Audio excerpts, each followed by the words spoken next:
Salam saudaraku, selamat pagi, semoga kita semua dalam keadaan sehat dan penuh sukacita dalam Tuhan. Marilah kita menggunakan waktu sejenak untuk berdoa, membaca dan merenungkan firman Tuhan sebagai sumber kekuatan, inspirasi dan motivasi bagi kita hari ini, Sabtu 13 November 2021. Sebelumnya mari kita berdoa. Bapa di sorga, kami bersyukur atas hari yang indah ini, hari yang penuh harapan. Kami akan merenungkan firman-Mu, kiranya Roh Kudus menerangi hati dan pikiran kami, agar kami sungguh memahami firman-Mu.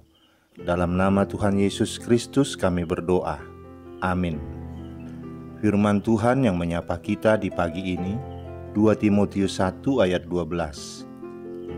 Itulah sebabnya aku menderita semuanya ini. Tetapi aku tidak malu, karena aku tahu kepada siapa aku percaya, dan aku yakin bahwa Dia berkuasa memeliharakan apa yang telah dipercayakannya kepadaku hingga pada hari Tuhan.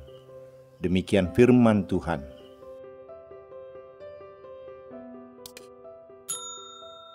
Saudaraku, John Stephen Akhwari, seorang pelari maraton dari Tanzania, menjadi yang paling akhir tiba di garis finish pada Olimpiade 1968 di Meksiko. Sebelumnya tak pernah ada seorang pelari yang sampai di garis finish begitu terlambat. Karena terluka dalam perjalanan, ia berjalan tertatih-tatih masuk stadion dengan kaki yang berdarah dan dibalut. 1 jam telah berlalu saat para pelari lain telah menyelesaikan perlombaan itu. Hanya sedikit penonton yang masih tinggal di tempat duduk ketika Akhwari akhirnya melintasi garis finish. Ketika ditanya mengapa ia terus berlari walaupun kakinya terluka, Akhwari menjawab, "Negara saya tidak mengirim saya ke Meksiko hanya untuk memulai perlombaan. Mereka mengirim saya ke sini untuk menyelesaikan pertandingan." Sikap atlet itu seharusnya menjadi teladan bagi kita yang sedang bertumbuh dalam iman. Ada perlombaan yang diwajibkan bagi kita, dan kita diharapkan terus berlomba sampai tiba di garis finish. Saudaraku, tidak mudah menjadi pengikut Kristus. Jangan berpikir jika kita mengikuti Dia, perjalanan hidup kita akan enak dan lancar. Tidak. Ada tanggung jawab besar berada di pundak kita, yaitu memikul salib dan memiliki kehidupan yang berbeda dengan dunia. Karena sebagai orang Kristen, kita ini adalah Kristus-Kristus kecil di bumi, yang artinya kehidupan kita harus benar-benar mencerminkan Kristus. Nas renungan kita menunjukkan komitmen Rasul Paulus dalam mengikut Kristus. Apapun yang terjadi dan risiko apapun yang harus ditanggung, Paulus tidak pernah berubah sikap, sebab ia tahu kepada siapa ia percaya. Paulus menulis suratnya yang kedua kepada Timotius ketika ia tengah menderita di dalam penjara bawah tanah yang dingin dan lembab untuk menanti hukuman mati. Dalam beberapa minggu, ia akan berdiri di hadapan Nero, kaisar Romawi yang setengah gila, dan hidupnya pun akan segera berakhir. Namun ia tahu bahwa setelah kematiannya, ia akan menerima mahkota kehidupan dari Raja segala raja. Seperti Pauluskah komitmen kita selama ini? Belum menghadapi aniaya dan penderitaan seperti yang dialami Paulus saja, kita sudah enggan mengikut Tuhan. Menyediakan sedikit waktu untuk bersaat teduh dan membaca Alkitab, kita tidak disiplin dan malas melakukannya. Sedangkan untuk menonton TV atau nongkrong dengan teman, kita betah berlama-lama. Ketika tertegur oleh firman yang keras, kita langsung tersinggung dan ngambek, tidak mau ke gereja lagi. Dihimbau untuk terlibat dalam pelayanan, kita sudah menyiapkan 1001 alasan sebagai jurus menghindar. Omong kosong jika kita berkata Kristus yang utama, jika tidak disertai tindakan nyata yang menunjukkan kita mengutamakannya dalam segala hal. Paulus bukan hanya meminta Timotius untuk bertekun dan kuat dalam penderitaan, serta tidak malu bersaksi bagi Tuhan.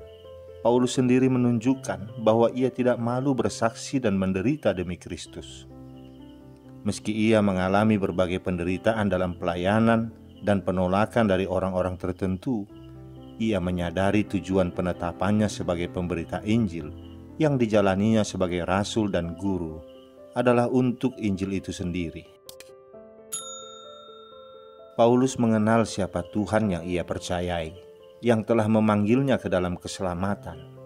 Ia juga meyakini akan kuasa pemeliharaan Tuhan yang mampu menguatkan dia dalam pelayanan.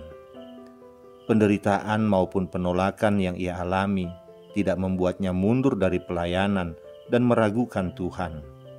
Sebaliknya, hal itu membuat Paulus semakin bertekun dan bersemangat melayani dan menguatkan pelayan-pelayan Tuhan lainnya, dan salah satunya Timotius. Berdasarkan apa yang ia alami, ia sampaikan dan ia contohkan dalam ajarannya. Paulus meminta Timotius untuk memegang pengajaran itu dengan cara melakukannya dan memeliharanya sebagai harta yang dipercayakan Allah melalui Roh Kudus-Nya. Saudaraku, tidak ada jaminan pelayanan yang bebas dari penderitaan. Pengenalan yang mendalam akan Tuhan dan keyakinan akan kuasa-Nya memberi kita keberanian dan kekuatan untuk memberitakan Injil-Nya, bahkan menjadi teladan bagi siapapun. Merupakan anugerah dan sukacita tersendiri bila kita dipercaya Tuhan menjadi saksi-saksinya. Amin. Kita berdoa.